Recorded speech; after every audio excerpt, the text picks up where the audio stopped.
কিয়ামতের দিন আল্লাহ বলবে, ফেরেশতারা হাসরের এই ময়দান থেকে প্রত্যেকটা পাপীকে আরো 2 জন সঙ্গী সহ একসাথ করো, 3 জনকে একসাথ করো।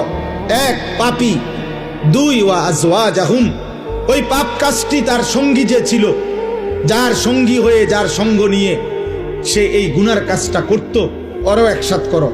ওমা কানু ইয়াবুদুনা মিন দুনিল্লাহ, এবং এই পাপ এবং গুনার কাজ করতে গিয়ে সে আমি আল্লাহকে বাদ দিয়ে যার উপরে ভরসা করত, আমার নেতা আছে, আমার কর্মী আছে, আমার দল আছে, আমার ক্ষমতা আছে, আমার সম্পদ আছে, আমার টাকা আছে, আমার বাড়ি গাড়ি আছে, আমাকে বংশ বড়, আমার ফলাফাইন আছে, কিছু না কিছু একটার উপরে ভরসা করে, আমার শরীর আছে, আমার স্বাস্থ্য আছে।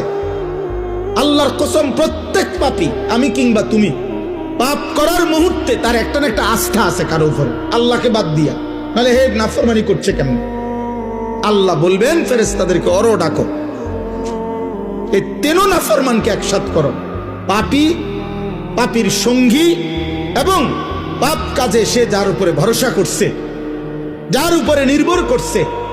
আল্লাহ বলবেন ফেরেশতারা 3টা নাফরমানকে একত্র করে ফাহদুহুম ইলা সিরাতিল জাহিম, জাহান্নামের রাস্তা দেখায় দেন।